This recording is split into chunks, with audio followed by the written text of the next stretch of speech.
ഉമർ ഇബ്നു അബ്ദുൽ അസീസ് തങ്ങളുടെ കാലത്താ ചർച്ച നടക്കുന്നത്. മഹാനവറുകളോട് ചോദിച്ചു, ഉമർ ഇബ്നു അബ്ദുൽ അസീസ് എന്നവർ വഫാത്താകുമ്പോൾ, മഹാനവറുകൾ വഫാത്താകുന്ന അത്ഭുതകരമായ രീതിയാണ്, അത്ഭുതമായിരുന്നു അവരുടെ മരണം. റൂമിലുള്ള എല്ലാവരോടും പുറത്തു പോവാൻ വേണ്ടി പറഞ്ഞു. റൂമിൽ സുഗന്ധം വെക്കാൻ വേണ്ടി പറഞ്ഞു. ബഖൂർ, നല്ല സുഗന്ധം അവിടെ പുകയിപ്പിക്കപ്പെടണമെന്ന് പറഞ്ഞു. എല്ലാവരോടും പുറത്തു കടക്കാൻ വേണ്ടി പറഞ്ഞു. മനുഷ്യരോ ജിന്നുകളോ അല്ലാത്ത ചില ആളുകൾ എന്റെ റൂമിലേക്ക് വരുന്നുണ്ട്, അവർക്ക് വേണ്ടി എല്ലാവരും മാറിക്കൊടുക്കണം. മാറിക്കൊടുത്തു. മഹാനായ ശംസുൽ ഉലമയുടെ വഫാത്ത് അങ്ങനെയായിരുന്നു. എല്ലാവരോടും പോകാൻ പറഞ്ഞിട്ടുണ്ട്. അവസാന സമയം നമുക്ക് പോയിക്കോളി, ഇവിടെ തിരക്കുണ്ട്, കുറെ ആളുകൾ വരുന്നുണ്ട്, സ്ഥലം കൊടുക്കണം.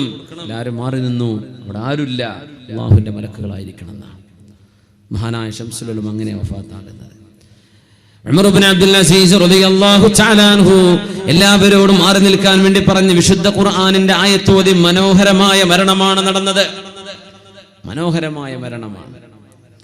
ആളുകൾ മരണത്തിന് മുമ്പേ ചോദിച്ചിരുന്നു, നിങ്ങൾക്ക് വേണ്ടി അള്ളാഹുവിന്റെ റസൂലിന്റെ പരിശുദ്ധമായ റൗദയിൽ ഞങ്ങളൊരു ഖബർ കുഴിച്ചോട്ടെ, അള്ളാഹുവിന്റെ ഹബീബിന്റെ അരികത്ത് കിടക്കാൻ നിങ്ങൾക്ക് കൊതിയില്ലേ, ആഗ്രഹമില്ലേ?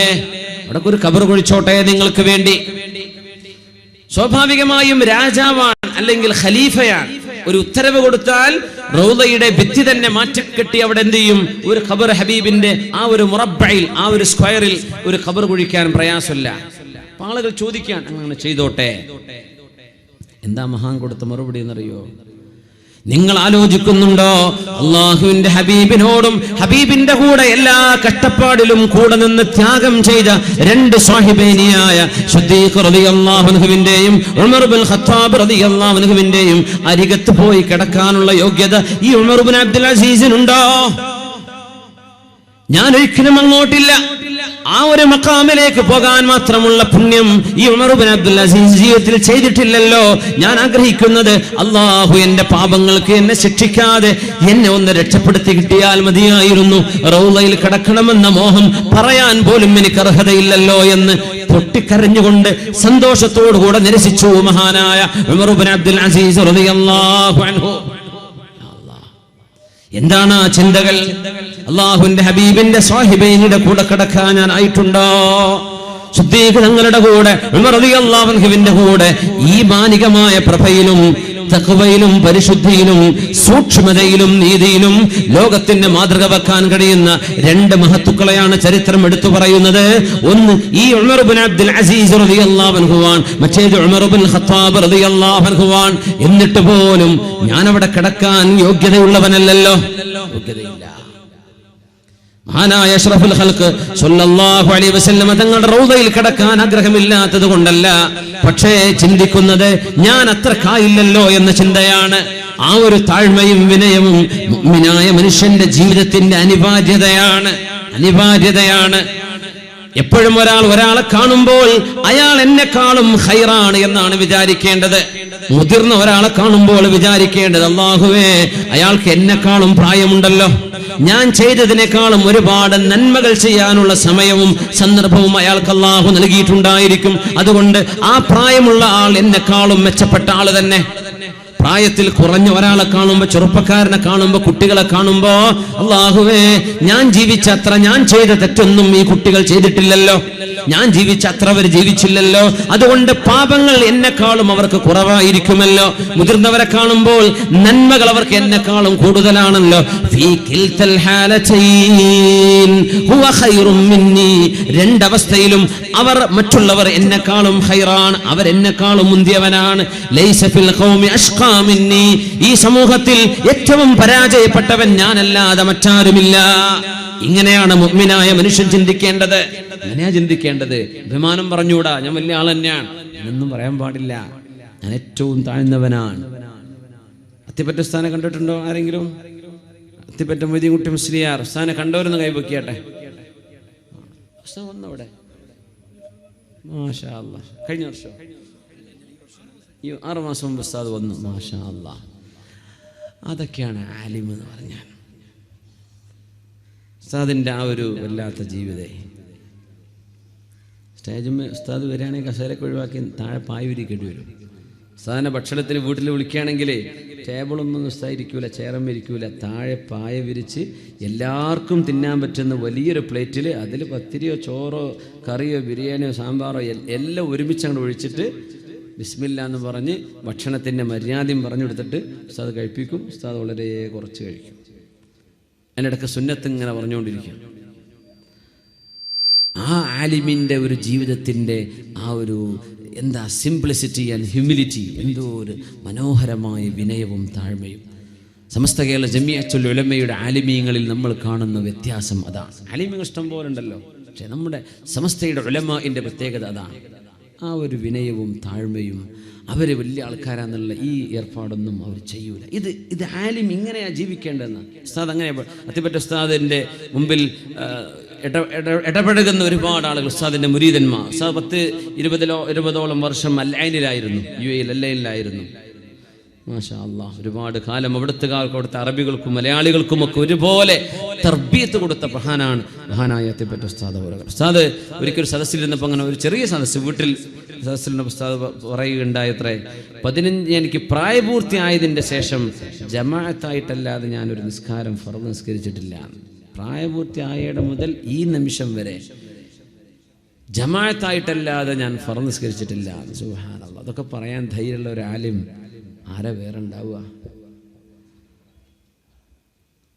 അവരൊന്ന് ദുആയിരുന്നാൽ, അവരൊന്ന് ഒരു ദുആ ചെയ്തെന്നാൽ, അവരൊന്ന് മന്ത്രി ചോദി തന്നു, ഒരു ദുആ ചെയ്യുന്ന ഒരു പുണ്യം തന്നാൽ, മാഷാ അല്ലാഹ്, ലൗ അഖ്സമ അലല്ലാഹി ലബറ, അല്ലാഹുവിനെ വിളിച്ചൊരു കാര്യം ചോദിച്ചാൽ അല്ലാഹു അത് സാധിപ്പിച്ചു കൊടുക്കാൻ.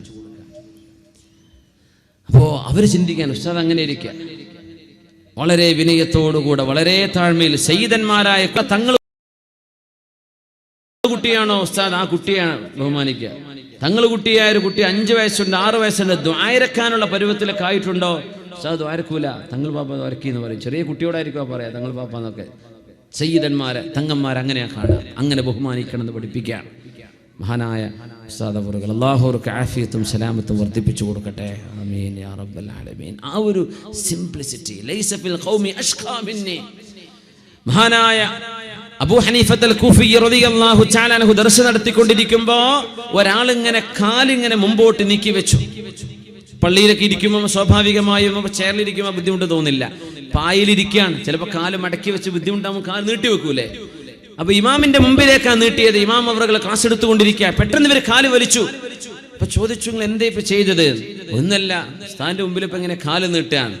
അതിനെന്താണ് മോനെ, ഈ സമൂഹത്തിൽ ഈ ആൾക്കൂട്ടത്തിൽ ഏറ്റവും പരാജയപ്പെട്ട ആൾ ഞാൻ മാത്രമേ ഉണ്ടാവുള്ളൂ, അതുകൊണ്ട് എന്നോടൊപ്പം ഇങ്ങനെ ബഹുമാനം കാണിക്കണോ? ലൈസ ഫിൽ ഖൗമി അഷ്ഖാ മിന്നി. ഇത് പറഞ്ഞ മഹാനാൻ ഹനഫി മദ്ഹബിന്റെ ഇമാം അബൂ ഹനീഫത്തുൽ കൂഫി റളിയല്ലാഹു അൻഹു.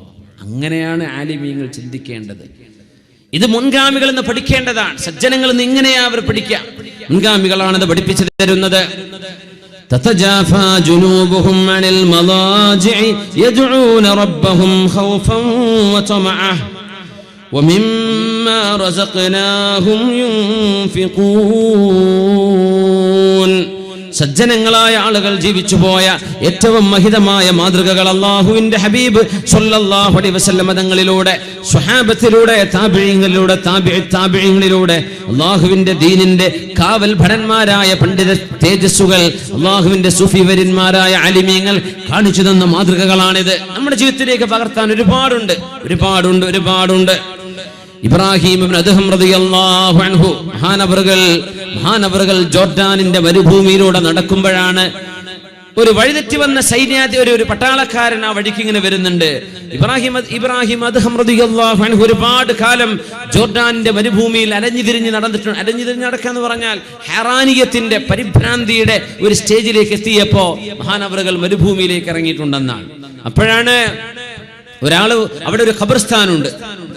ഒരു പട്ടാളക്കാരൻ വന്ന് ചോദിക്കുകയാണ്, ഐന ത്വരീഖ്, ടൗണിലേക്കുള്ള വഴി എതിലെയാണെന്നറിയോ? അവിടെ കണ്ട ഒരാളോടല്ലേ ചോദിക്കാതെ ചോദിച്ചതാണ്. അപ്പൊ അദ്ദേഹം മഹാനവറുകൾ ഖബർസ്ഥാൻ കാണിച്ചു കൊടുത്തതാ. ഇവിടെ ചോദിച്ചു, അതല്ല ഇൽ ഉംറാൻ, മനുഷ്യന്മാർ താമസിക്കുന്ന സ്ഥലം എവിടെയാന്നാ ഞാൻ ചോദിക്കുന്നത്. അങ്ങോട്ട് പോകാനുള്ള വഴി ഏതാണ്? മനുഷ്യന്മാർ താമസിക്കുന്നിടത്തേക്കാണോ? മനുഷ്യന്മാർ പാർക്കുന്ന സ്ഥലം ഇത് തന്നെയാണ്. ഖബർസ്ഥാനിലേക്ക് ചൂണ്ടി പറഞ്ഞു. ഈ സൈന്യാധി പട്ടാളക്കാരൻ ചാട്ടവാറുകൊണ്ട് മുഖത്തടിച്ചു എന്നാണ് മഹാനവർ അറിഞ്ഞില്ല. കയ്യുർത്തി, യാ റബ്ബ് അല്ലാഹുമ്മ അദ്ഖിൽഹുൽ ജന്നത ബിമാ അദ്ദബനി, പടച്ചവനെ എന്നോട് ചെയ്ത ഈ ഉപദ്രവത്തിന് പകരം അല്ലാഹുവേ നീ ഇവനെ സ്വർഗ്ഗം കൊടുക്കണമേ. എങ്ങനെ സ്വർഗ്ഗം? നമ്മൾ പടച്ചവനെ തോൽപ്പിക്കണേ, നശിപ്പിക്കണേ, ഇല്ലാതാക്കണേ, അങ്ങനെയല്ല. സ്വർഗ്ഗം കൊടുക്കണേ. ആർക്ക്? തന്നെ ഉപദ്രവിച്ച ഒരാൾക്ക് സ്വർഗ്ഗം കൊടുക്കണേ. ഇയാള് പിന്നെ അങ്ങ് നടന്നു, പട്ടാളക്കാരൻ നടന്ന് ടൗണിലേക്ക് എത്തി. അപ്പൊ ആ കൂട്ടുകാരോട് പറഞ്ഞു എങ്ങനെയായിരുന്നു യാത്ര. കാര്യമൊക്കെ പറഞ്ഞു. മരുഭൂമിയിൽ ഒരാളോട് ചോദിച്ചു, അയാൾ എന്നെ ആകെ വട്ടം കറക്കി. ഞാൻ ടൗണിലേക്ക് വഴി ചോദിച്ചപ്പോൾ പള്ളിക്കാട്ടിലേക്ക്. ഞാൻ പറഞ്ഞു പള്ളിക്കാട്ടിലെ മനുഷ്യന്മാർ പാർക്കുന്നിടത്തേക്ക് വഴി കാണിച്ചുതാ. പിന്നെയും പറഞ്ഞു പള്ളിക്കാട്ടിലേക്ക്. ഞാനൊരു അടി കൊടുത്തു. നീ ആരാണ് ആളുടെ രൂപക്കൊന്ന് പറഞ്ഞെന്ന് പറഞ്ഞു. ചേലും കോലൊക്കെ പറഞ്ഞു കൊടുത്തപ്പോൾ റബ്ബേ അത് ഇബ്രാഹിം റദ്ഹം തങ്ങളായിരിക്കുമല്ലോ. അപ്പൊ ഈ ചെറുപ്പക്കാരന് വലിയ വിഷമായി. റബ്ബേ ആ ഒരു മഹാനെ ഞാൻ അടിച്ചോ? വേഗം ഓടിച്ചൊന്ന് പൊരുത്തപ്പിടിച്ചോ, അല്ലെങ്കിൽ അപകടമാണ്, നിന്റെ ജീവിതത്തിൽ പരാജയം വരും. ഇത്രയും സജ്ജന സ്വാലിഹായ ഒരു മനുഷ്യനെ നീ വേദനിപ്പിക്കല്ലേ. അദ്ദേഹം പറഞ്ഞു. പക്ഷെ ഒരു അത്ഭുതം എനിക്ക് തോന്നി. ഞാൻ അങ്ങനെ അടിച്ചപ്പോ ഇയാൾ കയ്യുർത്തിട്ട് എനിക്ക് വേണ്ടി ദ്വാരക്കെന്ന് ഞാൻ എന്നാ ഉറപ്പിച്ചോ അത് തന്നെയാണ് ഇബ്രാഹിം ഇബ്നു അദ്ഹം എന്ന സ്വാലിഹായ മനുഷ്യൻ. ചെന്നോ എന്ന് പറഞ്ഞു. ഓടിച്ചെന്നു. അദ്ദേഹത്തെ കണ്ടുപിടിച്ച് കാലിക്കൽ വീണ് പറഞ്ഞു എനിക്ക് മാപ്പ് തരണം. എന്തേ പ്രശ്നം മോനെ? ഞാൻ നിങ്ങൾ അടിച്ചില്ല. അതിനെന്താ കുഴപ്പമൊന്നുമില്ല. അപ്പൊ കൂടുതലുള്ള ആളുകൾ ചോദിച്ചു, ശൈഖ് അവറുകളെ നിങ്ങളെ ചെറുപ്പക്കാരന് വേണ്ടി സ്വർഗം കൊടുക്കണമെന്ന് ദ്വാരുന്നതിന്റെ പൊരുള് ഞങ്ങൾക്ക് മനസ്സിലായില്ല. ഈ അടി കിട്ടുമ്പോൾ അങ്ങനെ സ്വർഗം കൊടുക്കാന്ന് പറയാ. പറഞ്ഞു ഇബ്രാഹിം അദ്ഹം റളിയല്ലാഹു അൻഹു ഒന്നുമല്ല. ഈ ചെറുപ്പക്കാരൻ അടിച്ച അടിയുടെ വേദന ആലോചിച്ചപ്പോഴേ വല്ലാത്ത വേദന തോന്നി. നിബിതങ്ങൾ പറഞ്ഞിട്ടുണ്ട്, മാ അസ്വാബൽ മുഅ്മിന മിൻ ഹമ്മിൻ വലാ ഗമ്മിൻ വലാ നസബിൻ വലാ വസബിൻ വലാ ഹുമ്മ ഹത്താ അശ്ശൗകത യുശാഖുഹാ ഇല്ലാ കഫറല്ലാഹു ബിഹാ ഖതായാ.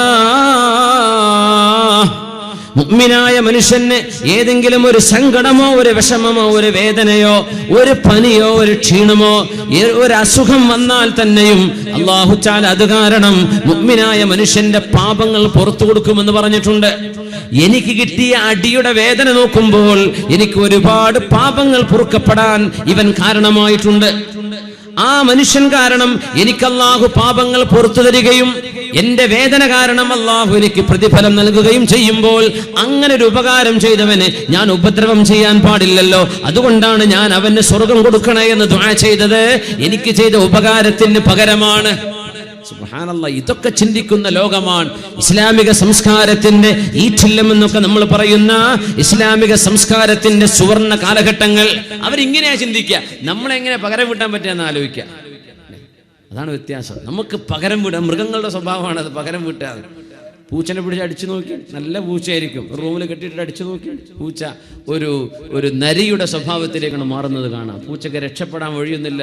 വാതിലൊക്കെ കുറ്റി അടിച്ചിട്ടൊരു പൂച്ചയെ വടിയെടുത്ത് അടിച്ചു നോക്കി തിരിച്ചാക്രമിക്കുന്നത് കാണാം. ഇത് മൃഗീയ സ്വഭാവമാണ്. എന്തേ മുത്തുനബിതങ്ങൾ പറയുന്നത് ഇങ്ങനെയാണ്, വൽ കാദിമീനൽ ഗൈള വൽ ആഫീന അനിൻ നാസി വല്ലാഹു യുഹിബ്ബുൽ മുഹ്സിനീൻ. മഹാനായ സൈനുൽ ആബിദീൻ റളിയല്ലാഹു അൻഹു അന്നൊരിക്കൽ വുളു എടുക്കാൻ വേണ്ടി ഒരു മൺപാത്രത്തിലെ കൂജയിൽ നിന്ന് വെള്ളമെടുക്കുമ്പോഴാണ് അവർക്ക് സ്വബ്ബത്ഹാ ജാരിയ, ഒരു അടിമപ്പെണ്ണ്, അവർക്ക് ഖിദ്മത്ത് ചെയ്യുന്ന ഒരു അടിമപ്പെണ്ണ് അവിടെ വീട്ടിലുണ്ട്. അവര് വെള്ളം ഒഴിച്ചു കൊടുക്കുമ്പോ മഹാനവർ ഇരിക്കുകയാണ്, അവൾ നിൽക്കുകയാണ്. ആ കൂജ കയ്യിൽ നിന്ന് താഴെ വീണു. മഹാനവറുകളുടെ മുഖത്ത് മുറിവായി പാത്രം പൊട്ടുകയും ചെയ്തു. പാത്രം പൊട്ടി മുറിവായിരിക്കാൻ. അപ്പോ പെണ്ണ് വിചാരിച്ചു, വലിയ പേടിയായി പോയി. വീട്ടിലൊക്കെ വിലപിടിപ്പുള്ള സാധനങ്ങളുള്ള ക്രിസ്റ്റലോ അങ്ങനെ വിലപിടിപ്പുള്ള എന്തെങ്കിലും സാധനം വാങ്ങിച്ചു കൊണ്ടുവന്നു. വീട്ടിൽ ജോലി ചെയ്യുന്ന ആളുകൾ തട്ടിത്തെറിപ്പിച്ചത് പൊട്ടിച്ചു കളഞ്ഞാൽ വലിയ പേടിയും ജാള്യതയൊക്കെ ഉണ്ടാവൂലേ. ഈ പെണ്ണിങ്ങനെ നിൽക്കുമ്പോ ആ പെണ്ണിങ്ങനെ പറഞ്ഞു, അല്ലാഹു പറഞ്ഞുവല്ലോ, ദേഷ്യം കടിച്ചു പിടിക്കുന്നവരെ അവരെ അല്ലാഹുവിന് ഇഷ്ടമാണ്, അവരാണ് സജ്ജനങ്ങളായ ആളുകൾ. ദേഷ്യം കടിച്ചു പിടിക്കുക. മഹാനവറുകൾ പറഞ്ഞു, എന്റെ ദേഷ്യം ഞാൻ കടിച്ചു പിടിച്ചു. മുഖത്ത് മുറിവായിട്ടുണ്ട്, പാത്രം പൊട്ടിയിട്ടുണ്ട്, പിന്നെ അവിടൊക്കെ വെള്ളം കിട്ടണമെങ്കിൽ എത്ര ബുദ്ധിമുട്ടാണ്. വെള്ളവും മുറിവും. ആ പെണ്ണ് ബാക്കി ഓതി കൊടുത്തു, ജനങ്ങൾക്ക് മാപ്പ് കൊടുക്കുന്ന ആളുകളെയും അല്ലാഹുവിന് ഇഷ്ടമാണ്. അങ്ങനെയോ അഫൗതു അൻകി, എനിക്ക് ഞാൻ മാപ്പ് തന്നു മോളെ. പെണ്ണ് ആയത്തിന്റെ ബാക്കി കൂടെ ഓതി കൊടുത്തു, വല്ലാഹു യുഹിബ്ബുൽ മുഹ്സിനീൻ. അത് കഴിഞ്ഞ് ഉപകാരം ചെയ്തു കൊടുക്കുന്ന ആളുകളെ അല്ലാഹുവിന് ഇഷ്ടമാണ്. അൻതി ഹുർറത്തുൽ ലിവജ്ഹില്ലാ, അല്ലാഹുവിന് വേണ്ടി നിന്നെ ഞാൻ സ്വതന്ത്രയാക്കിയിരിക്കുന്നു. ഒരടിമക്ക് കിട്ടേണ്ട ഏറ്റവും വലിയ ഗുണം സ്വാതന്ത്ര്യമാണ്. നന്മ ചെയ്യുന്നവരെ അല്ലാഹുവിന് ഇഷ്ടമാണ്. നീ സ്വതന്ത്രയാണ്. ദേഷ്യം കടിച്ചിറക്കുന്നവരെ അല്ലാഹുവിന് ഇഷ്ടമാണ്. ഞാനത് കടിച്ചിറക്കി. മാപ്പ് ചെയ്യുന്നവരെ ഞാൻ നിനക്ക് മാപ്പും തന്നു. ഉപകാരം ചെയ്യുന്നവരെ നീ പൊയ്ക്കോ, നിന്നെ ഞാൻ വിട്ടു, നീ സ്വതന്ത്രയാണ്. എവിടെയെങ്കിലും സ്വതന്ത്രയായിട്ട് ജീവിച്ചോ. കാന വഖാഫൻ ഇൻദ കിതാബില്ലാഹ്. ഈ മാതൃകകൾ നമ്മുടെ മുൻഗാമികൾ എന്ന് കാണാൻ കഴിയും. അബ്ദുൽ മലിക് ഇബ്നു മർവാനിന്റെ മുമ്പിൽ, അമവി ഭരണാധികാരിയുടെ മുമ്പിൽ ഒരു കൂട്ടം ഡെലിഗേറ്റ്സ്, ഒരു കൂട്ടം രാജ്യപ്രതിനിധികൾ വന്നിരിക്കുകയാണ്. രാജ്യസദസ്സിൽ ഒരുപാട് പ്രതിനിധികൾ വന്നിരിക്കുന്നു. അപ്പോ അദ്ദേഹത്തിന് ഒരു കറുത്ത ഒരു അടിമയുണ്ടായിരുന്നു. അദ്ദേഹത്തെ ഇടക്കിടക്ക് വിളിക്കും ഓരോ കാര്യത്തിന്. അവിടെ ചായ കൊടുക്കാനോ വെള്ളം കൊടുക്കാനോ അങ്ങനെ ഉണ്ടല്ലോ. അപ്പോ VIP ഡെലിഗേറ്റ്സാ വന്നിരിക്കുന്നത്. അപ്പൊ ഇയാളെ വിളിച്ചു, യാ ഗുലാം. ഒരു കറുത്ത വർഗക്കാരനായ അടിമയായിരുന്നു. ഒരു വിളിച്ചിട്ട് ഇയാൾ ഒരു ഉത്തരം കൊടുക്കണില്ല. അപ്പൊ ആ ഗുലാം, ഈ വേലക്കാരൻ അടിമ അവിടെ ഉണ്ട്. അന്ന് അടിമ സമ്പ്രദായം ഉണ്ട്. 150 വർഷങ്ങൾക്ക് മുമ്പ് ലോകത്ത് നിന്ന് പാടേ നിർമ്മാർജ്ജനം ചെയ്യപ്പെട്ട് കഴിഞ്ഞു അടിമ സമ്പ്രദായം. ഇന്ന് അടിമകളില്ല. അപ്പോ അന്ന് അടിമ സമ്പ്രദായമുണ്ട്. അപ്പോ വിളിച്ചു, ഇയാൾ വരുന്നില്ല. 2 തവണ വിളിച്ചു, വരുന്നില്ല. 3 തവണ വിളിച്ചിട്ടും വരുന്നില്ല. അപ്പോ നടന്നു ചെന്നിട്ട് ചോദിച്ചു, അല്ല നിന്നെ ഞാൻ വിളിച്ചില്ലേ, നീ എന്താ വരാത്തത്? അവൻ നേരെ വന്നു. VIP-കളായ ആളുകൾ സദസ്സിലിരിക്കുകയാണ്. അബ്ദുൽ മലിക് ഇബ്നു മർവാൻ എന്ന് പറഞ്ഞാൽ ധീരനായ, ഇച്ചിരി ദേഷ്യമൊക്കെയുള്ള, അധികാരം ഉപയോഗിക്കുന്ന ഭരണാധികാരിയാണ്. അപ്പോ ആളുകളുടെ മുമ്പിൽ വെച്ചിട്ട് ഈ ചെറുപ്പക്കാരെന്താ പറഞ്ഞെന്നറിയോ? തുനാദീനി യാ ഗുലാം യാ ഗുലാം. എപ്പോഴും നോക്കിയാലും യാ ഗുലാം യാ ഗുലാം. ഈ ഗുലാമിനൊന്നും ഇരിക്കൊന്നും വേണ്ടേ, ഈ ഗുലാമിന് വിശ്രമൊന്നും വേണ്ടേ, എപ്പോഴും വിളിക്കാണോ എന്നിയാൾ പരസ്യമായി തന്റെ ഗസ്റ്റിന്റെ മുമ്പിൽ വെച്ച് രാജാവിനോടായി പറയുന്നത്. എല്ലാവരും തല താഴ്ത്തി, തലയിലേക്ക് ചോര തെറിക്കണ്ടെന്ന് വിചാരിച്ചിട്ട്. കാരണം തല അപ്പോഴേ പോകുന്നു വിചാരിച്ചു. എല്ലാവരും തല താഴ്ത്തി നിൽക്കുകയാണ്. ഉറപ്പിച്ചു ഇനി ഇതിന്റെ പരിഹാരം ഇങ്ങനെ ഉണ്ടാവുള്ളൂ, ഇവന്റെ തല പോയ തന്നെ. എല്ലാവരും തല പൊക്കിക്കൊള്ളുന്നു. എന്തേന്ന് ചോദിച്ചു. അല്ല, ഈ കേട്ടതൊക്കെ പറഞ്ഞു. ഇദാ സാഅ ഖുലുഖുനാ ഹസന അഖ്ലാഖുൽ ഖദം. നമ്മുടെ സ്വഭാവം മോശമായാൽ നമ്മുടെ വേലക്കാരുടെ സ്വഭാവങ്ങളൊക്കെ നന്നാവും. അങ്ങനെ മുതലാളിമാർ ഇച്ചിരി മോശ സ്വഭാവക്കാരാണെങ്കിൽ പണിക്കാരൊക്കെ ശരിക്കും മര്യാദക്ക് പണിയെടുക്കും അല്ലേ? നല്ല ദേഷ്യക്കാരനാണ്. ഇദാ സാഅ ഖുലുഖുനാ ഹസന അഖ്ലാഖുൽ ഖദം. നമ്മുടെ സ്വഭാവം മോശമായാൽ നമ്മുടെ വേലക്കാരുടെ സ്വഭാവമൊക്കെ നന്നാവും. വഇദാ ഹസന അഖ്ലാഖുനാ. നമ്മുടെ സ്വഭാവം നന്നാവുകയാണെങ്കിൽ നമ്മുടെ വേലക്കാരുടെ സ്വഭാവം മോശമാവുകയും ചെയ്യും. നമ്മുടേത് മോശമായാൽ അവർ നന്നാവും, നമ്മുടേത് നന്നായാൽ അവർ മോശമാകും. ഫമാ കുന്നാ ലിനുസി അഖ്ലാഖനാ ഹത്താ തഹ്സുന അഖ്ലാഖുൽ ഖദം. നമ്മുടെ വേലക്കാരുടെ സ്വഭാവം നന്നാവാൻ വേണ്ടി നമ്മുടെ സ്വഭാവം ഞാൻ മോശമാക്കുന്നവനല്ല. എന്റെ സ്വഭാവം ഞാൻ മോശമാക്കുന്നില്ല ഇവ നന്നാവാൻ വേണ്ടി. എന്റേത് മോശമായാൽ അവൻ നന്നാകുമെന്നറിയാം. അത് വിചാരിച്ച് ഞാൻ എന്റെ സ്വഭാവം മോശമാക്കിക്കൂടല്ലോ. ഞാൻ അവന് മാപ്പ് കൊടുത്തു എന്ന് സ്വന്തം ഗസ്റ്റിന്റെ മുമ്പിൽ, രാജ്യപ്രതിനിധികളുടെ മുമ്പിൽ വെച്ച് രാജാവായിരുന്ന അബ്ദുൽ മലിക് ഇബ്നു മർവാൻ. ഇതൊക്കെ ചരിത്രത്തിലെ വലിയ വലിയ അത്ഭുതങ്ങളാണ്. ഇങ്ങനെയൊക്കെ അധികാരമുണ്ടായിട്ട് മാപ്പ് ചെയ്യാൻ പറ്റിയ അവരൊക്കെ അല്ലാഹു പരലോകത്ത് ആദരിക്കുമെന്ന് പരിശുദ്ധ റസൂലുള്ളാഹി സ്വല്ലല്ലാഹു അലൈഹി വസല്ലം. മൻ കദമ ഗൈള. ഒരു മനുഷ്യന് തന്റെ ദേഷ്യം അത് നടപ്പാക്കാൻ കഴിയുമായിരിക്കെ നടപ്പാക്കാതെ കടിച്ചു പിടിച്ചാൽ അള്ളാഹുവിനത് വലിയ ഇഷ്ടമാണ്. ഇതൊക്കെ നമ്മുടെ മുൻഗാമികളിൽ നിന്ന് കിട്ടുന്ന മഹിതമായ സ്വഭാവ ഗുണങ്ങളാണ്, നല്ല നല്ല സ്വഭാവ ഗുണങ്ങൾ. ഫാറൂഖ് റളിയല്ലാഹു തആല അൻഹുവിന്റെ മുമ്പിൽ സ്വന്തം ഭാര്യയുടെ സ്വഭാവ ദൂഷ്യം പറയാൻ വന്ന ഒരു പെണ്ണ് അവളെ പെണ്ണല്ല വന്നത് ഭർത്താവാ വന്നത്. അപ്പോ ഭാര്യയായിട്ട് ഇടക്കിടക്ക് കശപിശകാണ്. കടലുണ്ടി നാരത്തിലൊന്നും ഒന്നും ഇല്ല എന്ന് വിചാരിക്കട്ടെ. നല്ല ശാന്തമായിട്ട് ഒരു ബഹളൊന്നും അപ്പുറപ്പുറമൊന്നും കാണുന്നില്ല. അപ്പൊ ഞാൻ എല്ലാവരും റാഹത്തിലാന്ന് വിചാരിക്കട്ടെ. ഒരാൾ വന്നിട്ട് പറയാ, ഉമർ എന്നവരെ വാതിൽക്ക് മുട്ടി സമ്മതം ചോദിച്ചു. 3 പ്രാവശ്യം സലാം പറയുന്ന, ഒരു പ്രാവശ്യം സലാം പറഞ്ഞ് റെസ്പോൺസ് ഒന്നും ഉണ്ടായില്ല. കുറച്ചു നേരം വെയിറ്റ് ചെയ്യും, ഒരു സലാം കൂടെ പറയും, കുറച്ചു നേരം വെയിറ്റ് ചെയ്യും, ഒരു സലാം കൂടെ പറയും. എന്നിട്ട് വെയിറ്റ് ചെയ്തിട്ട് ആൾ വാതിൽ തുറക്കുന്നില്ലേ, പിന്നെ തിരിച്ചു പോരണമെന്നാ. പിന്നെ അടുക്കള വാതിലൊന്നും ചെല്ലാൻ പാടില്ല. അങ്ങനെയാണ് നമ്മുടെ മര്യാദ ഒരു വീട്ടിലേക്ക് ചെയ്യുന്നത്. അപ്പൊ ഇദ്ദേഹം അങ്ങനെ സലാം പറഞ്ഞു, സമ്മതം ചോദിച്ചു. 2ാമത്തെ തവണയാണ് ഉമർ തങ്ങൾ തുറന്നു കൊടുക്കുന്നത്. ആ സമയത്ത് ഉമർ റളിയല്ലാഹു അൻഹുവിന്റെ ഭാര്യ ഉമർ തങ്ങളോട് ഇങ്ങനെ ദേഷ്യപ്പെട്ട് വർത്താനം പറയാണ്. ഇത് കേട്ടിട്ടാണ് ഇയാൾ വാതിൽക്ക് നിൽക്കുന്നത്. അടുത്ത സമ്മതം കൂടെ ചോദിച്ച് ഇയാൾ പോയിട്ടുണ്ട്. എൻ്റെ പ്രശ്നം വന്ന് നോക്കുമ്പോൾ ഡോക്ടർക്ക് തന്നെ അസുഖമാണ്. പിന്നെ എൻ്റെ ഭാര്യയുടെ കുഴപ്പം പറയാൻ വേണ്ടി വരുമ്പോൾ ഉമർ തങ്ങളുടെ ഭാര്യ ഈ കണക്കിന് കയർക്കാണ്. അത്രയൊന്നും എൻ്റെ ഭാര്യ എന്നോട് പറയാറില്ല. അപ്പം ഇദ്ദേഹം പോവാണ്, തിരിച്ചു വിളിച്ചു. അപ്പോഴാണ് കാര്യം പറഞ്ഞത്. ഉമർ തങ്ങൾ പറഞ്ഞു, കാര്യരിക്കിൻ, മക്കളൊക്കെ ഉണ്ടോ? ആ കുട്ടികളൊക്കെ ഉണ്ട്. നിങ്ങളെ കുട്ടികളൊക്കെ പ്രസവിച്ചത് ഓളെന്നല്ലേ?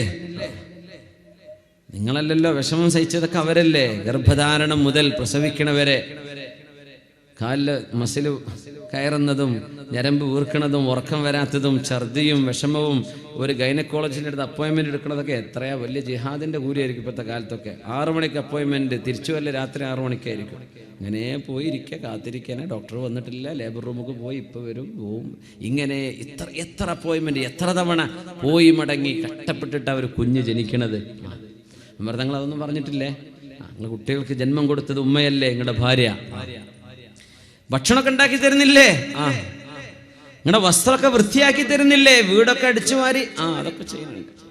പിന്നെ അവരുടെ നാവിൽ ഇച്ചിരി നീളം കൂടുതലാണെങ്കിൽ നമ്മൾ സഹിച്ചാൽ പോരെ, ബാക്കിയൊക്കെ അവർ ചെയ്യുന്നില്ലേ? ഞാൻ അതാണ് ചെയ്യുന്നത് എന്ന് ഫാറൂഖ് റളിയല്ലാഹു തആല പെണ്ണുങ്ങളോട് പറയണം. നിങ്ങൾ ഇത് കേട്ടിട്ട്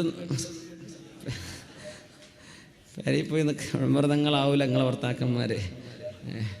അപ്പോൾ ഇങ്ങനെയൊക്കെയുള്ള പരസ്പരം മനസ്സിലാക്കിയുള്ള സഹഭാവങ്ങളൊക്കെ നമ്മുടെ ഉമ്മത്തിൻ്റെ മാതൃകകളാണ്. വലിയ വലിയ അത്ഭുത സംഭവങ്ങളാണ്. ഇതൊക്കെ നമ്മുടെ മുൻഗാമികളിൽ നിന്ന് പഠിക്കണം. ഒരുപാട് കാര്യങ്ങളുണ്ട്. തൻ്റെ ഭാര്യയോട് വലിയ പിണക്കൊക്കെ ഉണ്ടായപ്പോൾ ഒരാൾ ചോദിച്ചു, അല്ല ഈ പെണ്ണിനെ നിങ്ങൾക്ക് ഒഴിവാക്കി തൊലാക്ക് ചൊല്ലി വേറെ പെണ്ണിനെ കല്യാണം കഴിച്ചൂടെ? അദ്ദേഹം പറഞ്ഞു, ഈ അറബ് നാട്ടിലെ പെണ്ണുങ്ങളൊക്കെ ഇച്ചിരി പെശകുള്ള പെണ്ണുങ്ങളൊക്കെ ഉണ്ട്, കുറച്ച് വല്ലാണ്ട് ഇടങ്ങേറാക്കുന്ന പെണ്ണുങ്ങൾ. അത് ഗൾഫിലും സൗദിയിലും അവിടെ ഇവിടെയൊക്കെ ജോലി ചെയ്തവർക്ക് മനസ്സിലാക്കാൻ പറ്റും. അപ്പോൾ ആളുകൾ നല്ല മനുഷ്യനായിരുന്നു ഭർത്താവ്, പക്ഷെ ഭാര്യ വരച്ച വരയിൽ നിർത്തിയിട്ട് മൂപ്പര് ഇടങ്ങേറാക്കുകയാണ്. അപ്പോൾ ചോദിച്ചു, നിങ്ങൾക്ക് വിളങ്ങ് ഒഴിവാക്കി വേറെ ആളെ കല്യാണം കഴിച്ചൂടെ? അവിടെയൊക്കെ 2ാം വിവാഹം പ്രശ്നമൊന്നുമില്ല. നമ്മുടെ നാട്ടിലൊക്കെയാണ് അത് ഇച്ചിരി വിഷയം. അവിടെ വിഷുവരെ കല്യാണം, അടുത്താൾ കല്യാണം കഴിക്കും, ആൾ ഒഴിവാക്കി അടുത്താൾ വേറെ ഇവിടെ തന്നെ കല്യാണം കഴിക്കും, അതൊന്നും അവിടെ വിഷയമല്ല. അപ്പോൾ അദ്ദേഹം പറഞ്ഞ മറുപടി, സ്വാലിഹീങ്ങളിൽ ഒരു പ്രഗത്ഭനായ അഹദ് സ്വാലിഹീൻ അവർ പറയാൻ, ഞാനിവളെ കല്യാണം കഴിച്ചാൽ ഏതെങ്കിലും ഒരു സാധു വന്ന് ഇവളെ കിട്ടും, ഉറപ്പാണ്. അയാൾ ഇവളെ കൊണ്ട് ഇടങ്ങേറാവും, അത് ഞാനങ്ങ് അനുഭവിച്ചാൽ പോരെ, ആ സാധുവിനെ ഞാൻ രക്ഷപ്പെടുത്തുകയെന്ന് പറഞ്ഞു. അങ്ങനെ കുറേ കാലം കഴിഞ്ഞപ്പോൾ ഇവളെ തൊലാക്ക് ചൊല്ലേണ്ട ഒരു ഘട്ടത്തി. അപ്പൊ നാട്ടുകാർ വിടൂലല്ലോ. അപ്പൊ നിങ്ങളല്ലേ തൊലാക്കല്ലൂല എന്നൊക്കെ പറഞ്ഞപ്പോൾ ചെല്ലിയത്, അതെന്തേന്ന് ചോദിച്ചു. അവളുടെ കുഴപ്പം എന്താന്ന് ചോദിച്ചു. അപ്പൊ പറഞ്ഞ മറുപടി, നമ്മളൊക്കെ വിവാഹമോചനങ്ങളൊക്കെ നാട്ടിൽ നടക്കുമല്ലോ, കല്യാണം വിവാഹം വേർപ്പെടുത്തുന്ന ഘട്ടങ്ങളൊക്കെ ഉണ്ടാവും, ചില നിർബന്ധ സാഹചര്യങ്ങളും അങ്ങനെയൊക്കെ സംഭവിക്കും. ഒന്ന് മനസ്സിലാക്കി വെക്കുക. പഴയ ഭാര്യ അല്ലെങ്കിൽ പഴയ ഭർത്താവ്, അവരുടെ വീട്ടുകാർ, ഇങ്ങനെയൊക്കെയുള്ള ചിന്തകളൊക്കെ നമ്മുടെ മനസ്സിൽ വരും. അപ്പൊ അത് ഓർത്തു വെക്കുക. അദ്ദേഹത്തോട് ചോദിക്കുകയാണ്, അല്ല എന്തേ പിന്നെ നിങ്ങൾ അവളെ ഒഴിവാക്കാൻ കാരണം? അപ്പൊ പറഞ്ഞു, ഞാൻ അവളെ ഒഴിവാക്കി, അവളെ വേറൊരുത്തൻ കല്യാണം കഴിച്ചിട്ടുണ്ട്. അവളൊരു മുസ്ലിമായ മനുഷ്യന്റെ ഭാര്യയാണിപ്പോൾ. ഒരു അന്യ മുസ്ലിമായ മനുഷ്യന്റെ ഒരു ഭാര്യയെ പറ്റി ഞാനൊരു മോശമായിട്ട് പറയാൻ പാടില്ലല്ലോ. എന്നോട് ചോദിക്കണ്ട എന്തിനാ തൊലാക്കില്ലേത്. സുബ്ഹാനല്ലാഹ്, അങ്ങനെയാണ് പറയേണ്ടത്. ഒരാൾ അവളെ കല്യാണം കഴിച്ച്, അവൾ എൻ്റെ ഭാര്യയല്ല, എനിക്ക് അവളെ പറ്റി ഒന്നും പറയാൻ പാടില്ല. അവളൊരു മുസ്ലിമായ മനുഷ്യന്റെ ഭാര്യയാണിപ്പോ. അങ്ങനത്തെ ഒരു പെണ്ണിനെ പറ്റി ഞാൻ അപരാധം പറയാൻ പാടില്ലല്ലോ. അതുകൊണ്ട് എന്തേ നമ്മളോടൊക്കെ ചോദിക്കുകയാണെങ്കിൽ, എന്നാ വന്നിരിക്കും, കസാലൊക്കെ ഇട്ടെടുത്തിട്ട് ചായ ഉണ്ടാക്കിയിട്ട് പറഞ്ഞു കൊടുക്കും. കല്യാണം നിക്കാഹ് തുടങ്ങിയ മുതലുള്ള കച്ചറയും പ്രശ്നങ്ങളും മുഴുവൻ ഇങ്ങനത്തെ ഒരു വാപ്പയാണ് ആ വീട്ടിൽ. ആ വാപ്പ അയാളുടെ ഭാര്യയാണ് അവിടുത്തെ പ്രശ്നം, അവിടുത്തെ മക്കൾ, ഇങ്ങനെ മുഴുവൻ ഹിസ്റ്ററി പറഞ്ഞു കൊടുത്തിട്ടാ പറഞ്ഞു. അങ്ങനെയല്ല, നമുക്കത് പറയാൻ പാടില്ലല്ലോ. അങ്ങനെയാണ് വിവാഹ ആലോചന നടക്കുന്ന സമയത്ത് സത്യസന്ധമായി പറയാം. പക്ഷേ എൻക്വയറികൾ നടക്കും, വെറുതെ ഫിസ്തിനെയും ഫസാദ് ഉണ്ടാക്കാൻ. എന്തായിരുന്നു കുഴപ്പം, ആർക്കായിരുന്നു കുഴപ്പം എന്നൊക്കെ ചോദിക്കും. ഒന്നും മിണ്ടാൻ പാടില്ല എന്നാ, അങ്ങനെയാണ് പറയേണ്ടത്. അവർ കുടുംബജീവിതം നയിക്കുന്ന നല്ലൊരു കുടുംബിനിയാണിപ്പോൾ, എനിക്ക് അവരെ പറ്റി പറയാൻ പാടില്ലല്ലോ. ഈ രീതിയിലൊക്കെയുള്ള ഏറ്റവും മഹിതമായ ചിന്തകൾ മുസ്ലിം ഉമ്മത്തിന് കിട്ടുന്നത് ഇസ്ലാമിൻ്റെ സുവർണ കാലഘട്ടങ്ങളിലൂടെയാണ്. ഖൈറുൽ ഖുറൂനി ഖർനി തുമ്മല്ലദീന യലൂനഹും തുമ്മല്ലദീന യലൂനഹും. അല്ലാഹു സുബ്ഹാനഹു വ തആല ആ സജ്ജനങ്ങളുടെ പാതയിൽ ജീവിച്ച് അല്ലാഹു ഇഷ്ടപ്പെടുന്നവരോടൊപ്പം സ്വർഗ്ഗലോകത്ത് ഒരുമിച്ച് കൂടാനുള്ള ഭാഗ്യം അല്ലാഹു നമുക്ക് നൽകി അനുഗ്രഹിക്കട്ടെ. ആമീൻ യാ റബ്ബൽ ആലമീൻ. ഒരൽപ്പം കൂടെ ഒരു 5 മിനിറ്റ് കൂടെ പറഞ്ഞ് നമുക്ക് നിസ്കരിക്കാൻ സമയമായിട്ടുണ്ട്. ഇൻഷാ അല്ലാഹ് നമ്മുടെ മദ്രസയുടെ ഈ വിഷയത്തിലേക്ക് ഒരു കവർ ഇവിടെ വിതരണം ചെയ്യുന്നുണ്ട്. ഇൻഷാ അല്ലാഹ് നമ്മുടെ പ്രവർത്തകന്മാർ, വളണ്ടിയേഴ്സ്, നിർബന്ധമായി നിങ്ങൾ നല്ലൊരു നിയ്യത്ത് ചെയ്യുക. നമ്മുടെ മദ്രസ ബഹുമാനപ്പെട്ട തങ്ങളുടെ സൂചിപ്പിച്ചു, ഒരു ജാരിയായ സ്വതക്കയായിരിക്കും. മദ്രസ ഉണ്ടായി വരിക എന്ന് പറഞ്ഞാൽ അവിടെ മക്കൾ പഠിക്കുന്ന കാലത്തോളം നമുക്ക് കൂലി കിട്ടും ഖബറിലേക്ക്. അപ്പോൾ അത് നമുക്കിപ്പോൾ കൊടുക്കാൻ പറ്റില്ലായിരിക്കാം. പക്ഷെ എന്നാലും നിങ്ങൾ നാട്ടുകാരോ പരിസരത്തുള്ളവരൊക്കെ ആണെങ്കിൽ നിങ്ങളുടെ പേര് വിവരങ്ങളൊക്കെ എഴുതിയിട്ട് എന്ത് ചെയ്യാം, നിങ്ങൾ ഒരു കാര്യം, അതിൽ ഒരു സംഭാവന, ഒരു 2 സ്ക്വയർ ഫീറ്റ് അരയോ എന്തെങ്കിലും നമ്മളെ കൊണ്ട് കഴിയുന്നത് ഇൻഷാ അല്ലാഹ് ആ വഴിയിലേക്ക് ഉണ്ടാവണം. ഇനിയിപ്പോൾ നാളെയും മറ്റന്നാളും ഇൻഷാ അല്ലാഹ് വാതുണ്ട്, അപ്പോഴതിന് സമയമുണ്ട്. ഒരു യുവാവ് 25 സ്ക്വയർ ഫീറ്റ് 50,000 രൂപ സംഭാവന ചെയ്തിട്ടുണ്ട്. അല്ലാഹുവേ നീ സ്വീകരിക്കണേ പടച്ചവനെ. മരിച്ചുപോയ ഉപ്പാക്ക് വേണ്ടി ദുആ ഇറക്കാൻ വേണ്ടി പറഞ്ഞ ഉപ്പാക്ക് നീ മഗ്ഫിറത്ത് കൊടുക്കണേ റബ്ബേ. ഉപ്പയോട് സേവനം ചെയ്ത നല്ല മോനായി ഈ മോൻ ചെയ്ത സ്വതക്ക കൊണ്ട് ആ മോനെ നീ മാറ്റണേ തമ്പുരാനെ. ഭാര്യ ഗർഭിണിയാണ്, സോലിഹായ കുട്ടിക്ക് വേണ്ടി ദ്വാരക്കണമെന്ന് പറഞ്ഞു. അള്ളാഹു സഹോദരിക്ക് ഹൈറായ രീതിയിൽ ആരോഗ്യമുള്ളൊരു കുഞ്ഞിനെ, തഖ്വയുള്ള സോലിഹായ കുഞ്ഞിനെ പ്രയാസങ്ങളൊന്നുമേ ഇല്ലാതെ പ്രസവിക്കാനുള്ള ഭാഗ്യം അള്ളാഹു നൽകി അനുഗ്രഹിക്കട്ടെ. ആമീൻ യാ റബ്ബൽ ആലമീൻ. സാന്ദർഭികമായി ഉണർത്തുകയാണ്. ഒരു സ്വലാത്തുൽ ഇരിക്കല്ലേ, ഒന്ന് ഫ്രഷായിട്ട് സല്ലു അലൻ നബി മുഹമ്മദിൻ വ ആലി. അല്ലാഹുമ്മ സല്ലി അലാ سيدنا محمد وعلى آل سيدنا محمد وبارك وسلم عليه. جزاكم الله خير. കയ്യൊക്കെ പൊക്കി നോക്കി എന്താണ് അവസ്ഥ എന്നൊക്കെ. അൽഹംദുലില്ലാഹ്. കയ്യും കാലൊക്കെ ഒന്ന് കുടഞ്ഞിട്ടെന്ന് കുറച്ച് നേരത്തെ എണീപ്പിക്കേണ്ടിയിരുന്നു. അൽഹംദുലില്ലാഹ്. സാരമില്ല, ഇരിക്കി ചൂടുക്കണ്ട.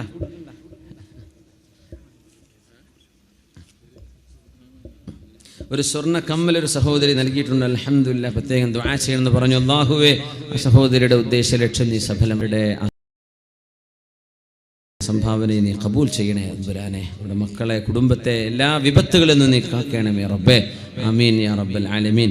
എല്ലാവരും കഴിവിൻ്റെ പരമാവധി അള്ളാഹുവിൻ്റെ ദീനിന് വേണ്ടി സ്വതക്ക ചെയ്തോളൂ. റമദാനിൽ ചെയ്യുന്ന ഈ കൂലി റമദാൻ കഴിഞ്ഞാൽ കിട്ടൂല. അതുകൊണ്ട് തീർച്ചയായും എപ്പോഴും നന്മയിലേക്ക് മുന്നിട്ട് വരിക. സാബിഖു ഇലൽ ഖൈറാത്ത്, എല്ലാ നന്മയിലേക്ക് മുന്നിട്ട് വരിക. മഹാനായ അഷ്റഫുൽ ഖൽഖ് സ്വല്ലല്ലാഹു അലൈഹി വസല്ലം ഒരു സുബ്ഹി നിസ്കാരം കഴിഞ്ഞപ്പോഴാണ് ചോദിച്ചത്, മൻ അസ്ബഹ മിൻകുമുൽ യൗമ സ്വായിമ. ഇന്ന് സുന്നത്ത് നോമ്പെടുത്ത ആരെങ്കിലും ഉണ്ടോ എന്ന് സദസ്സിനോട് ചോദിക്കുന്നു. അപ്പോ ആരുമില്ല, ഒരാളേ ഉള്ളൂ. അന യാ റസൂലല്ലാഹ്, ഞാനുണ്ട് നബിയേ. തങ്ങൾ പിന്നെ ചോദിച്ചു, മൻ അസ്ബഹ മിൻകുമുൽ യൗമ ആദ മരീദ. ഇന്ന് ഒരു രോഗിയെ പോയി സന്ദർശിച്ച ആരെങ്കിലും ഉണ്ടോ? ആരുമില്ല. അതേ ആൾ, അന യാ റസൂലല്ലാഹ്, ഞാൻ ചെയ്തു നബിയേ. തങ്ങൾ പിന്നെ ചോദിച്ചു, അത്അമ മിസ്കീന. ഒരു പാവപ്പെട്ട ആൾക്ക് ഭക്ഷണം കൊടുത്ത ആരെങ്കിലും ഈ സദസ്സിലുണ്ടോ? ഒരാൾ മാത്രം, അദ്ദേഹം തന്നെ, ഞാൻ കൊടുത്തു നബിയേ സ്വല്ലല്ലാഹു അലൈഹി വസല്ലം. പിന്നെ ചോദിച്ചു തങ്ങൾ അവസാനമായി, മൻ അസ്ബഹ മിൻകുമുൽ യൗമ തബിഅ ജനാസ. ഒരു ജനാസയെ അനുഗമിച്ച ആളുകൾ നിങ്ങളുടെ കൂട്ടത്തിലുണ്ടോ? ജനാസയെ അനുഗമിച്ച ആളുകൾ, ഞാൻ നബിയെ. 4 തവണയും കൈപൊക്കിയത് ഒരു സ്വഹാബിയാണ്.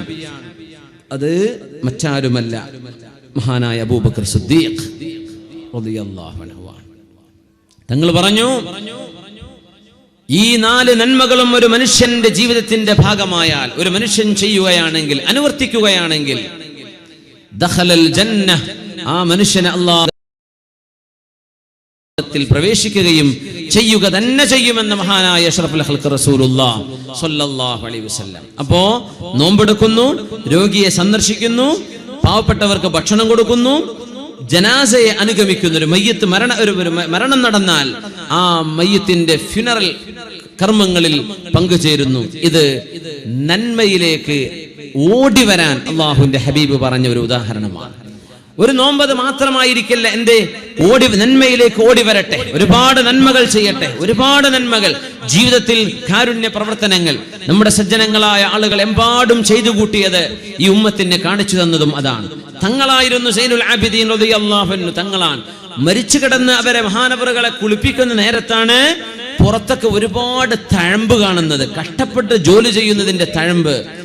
അപ്പോഴാണ് അറിയുന്നത് മദീനയുടെ വീടുകളിൽ 100ഓളം കുടുംബങ്ങൾക്ക് രാത്രിയായാൽ ആരും കാണാതെ അരിയുടെ ചാക്ക് കൊണ്ടുവന്ന് കൊടുത്തിരുന്നു മഹാനവറുകൾ. ആരും അറിയാതെ ഒരു സയ്യിദ്.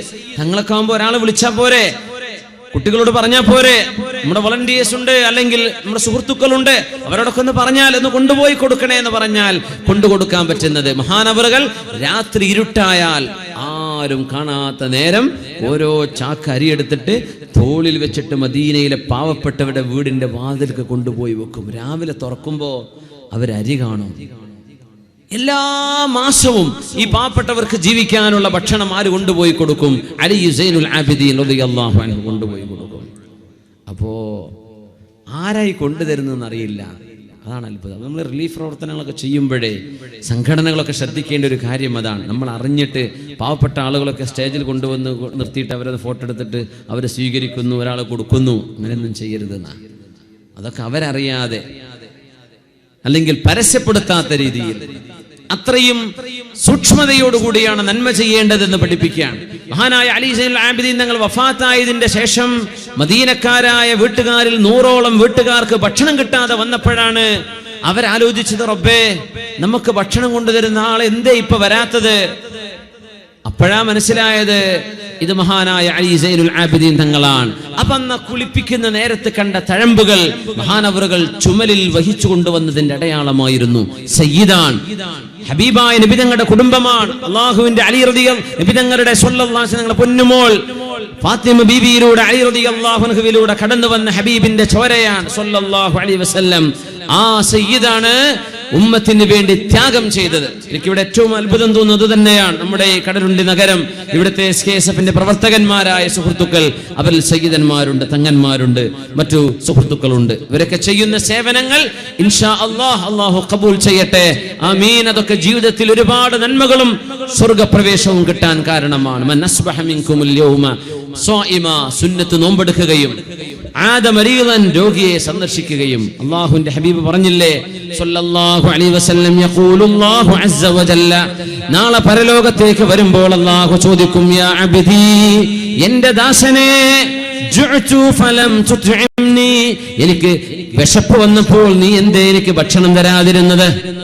അല്ലാഹുവേ, കൈഫ തജൂർ, നിനക്ക് എങ്ങനെയാണ് റബ്ബേ വിശക്കുന്നത്? വഅൻത റബ്ബുൽ ആലമീൻ, നീ ലോകരക്ഷിതാവല്ലേ, നിനക്ക് വിശക്കേ? ജാ അബ്ദി, നിന്റെ പരിസര പ്രദേശങ്ങളിൽ ഒരാൾക്ക്, ഒരയൽവാസിയായ മനുഷ്യന് വിശപ്പുണ്ടാകുന്ന നേരത്ത്, ഭക്ഷണം കഴിക്കാൻ ഒന്നുമില്ലാത്ത നേരത്ത്, വിഭവസമൃദ്ധമായ ഭക്ഷണം നിന്റെ തീന്മേശയിൽ ഉയരുകയും നിന്റെ അയൽപക്കത്ത് ഒന്നുമില്ലാത്ത അവസ്ഥ വന്നപ്പോൾ നീ എന്തേ അവർക്ക് കൊണ്ടുപോയി കൊടുക്കാതിരുന്നത്?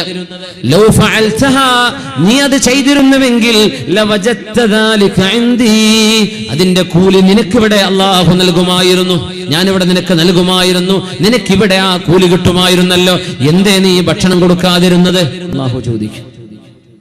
പിന്നെ പറയുന്നുണ്ട്, യാ അബ്ദി, എനിക്ക് ദാഹം വന്നപ്പോൾ ഫലം തർവിനി, നീ എനിക്ക് വെള്ളം തന്നില്ലല്ലോ. അല്ലാഹുവേ, നിനക്ക് എങ്ങനെയാണ് ദാഹിക്കുന്നത്? നീയല്ലയോ ലോകരക്ഷിതാവ്, നിനക്ക് ഭക്ഷണം വേണ്ടല്ലോ. ലാ തഅഖുദുഹു സിനതും വലാ നൗം, നിനക്ക് ദാഹിക്കുകയോ റബ്ബേ?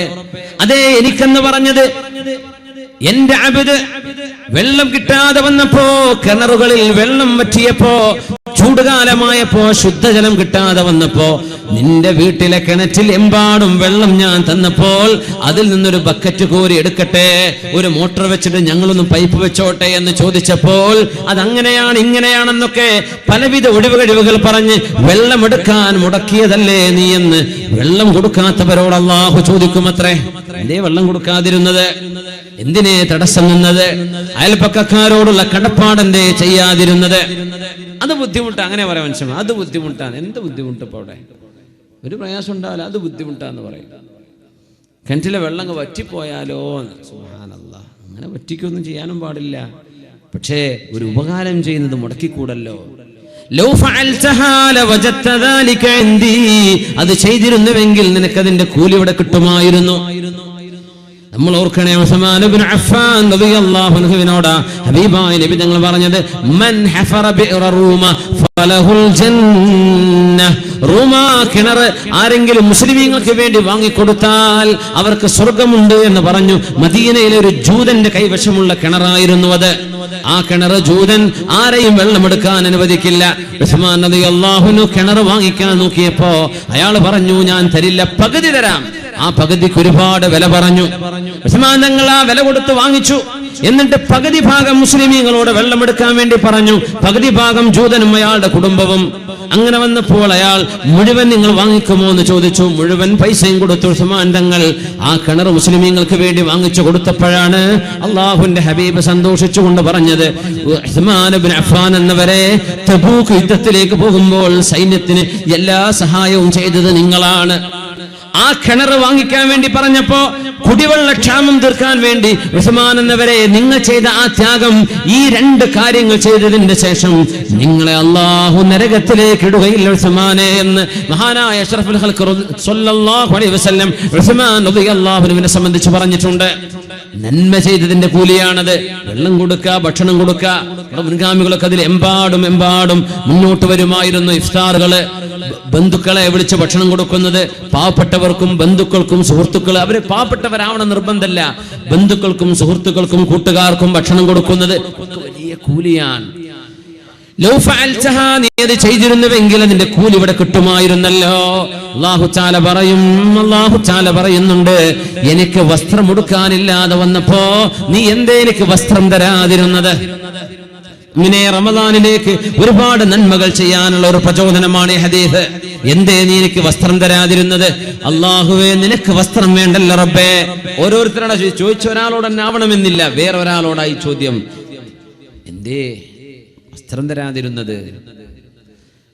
അല്ലാഹുവേ, നിനക്കോ?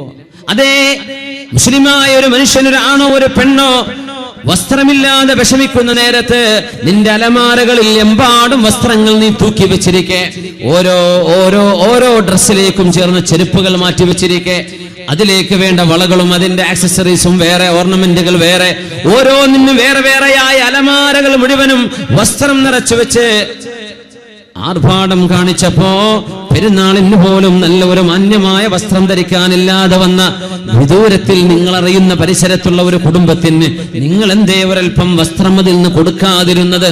അല്ലാഹു ചോദിക്കും.